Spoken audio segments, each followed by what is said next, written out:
திருப்பாவை 14వ பாசம்.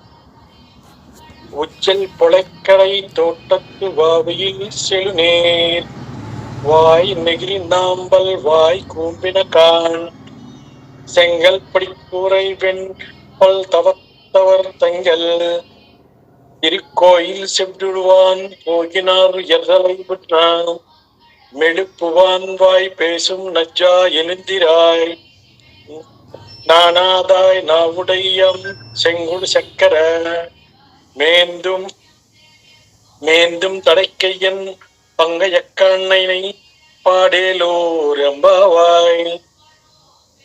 భావం.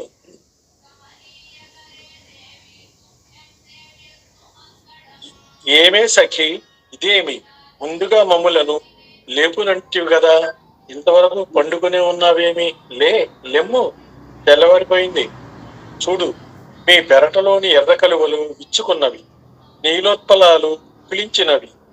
ఆశాయంబరులైన మునులు, యోగులు, తెల్లని పలువరుసలు కలిగిన వారందరూ దేవాలయాలలో భగవదారాధన నిమిత్తమై కోవెల తలుపులు తీయటానికి కుంచకోలను, నాలుగు చెవులను తీసుకుని వెళ్ళుచున్నారు.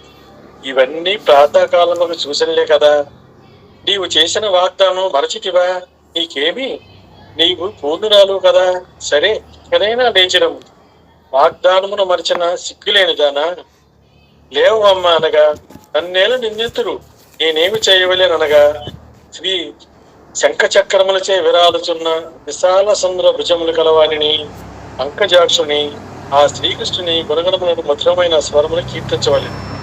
మేమును నీతో కలిసి పాడేదము.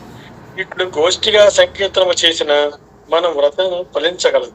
కావున వెంటనే మేలుకొనుమమ్మ అని గోదాదేవి ఈ పాసురంలో 9వ గోపికను లేపుతున్నది. 14వ పాసురము సంపూర్ణ. స్వస్తి.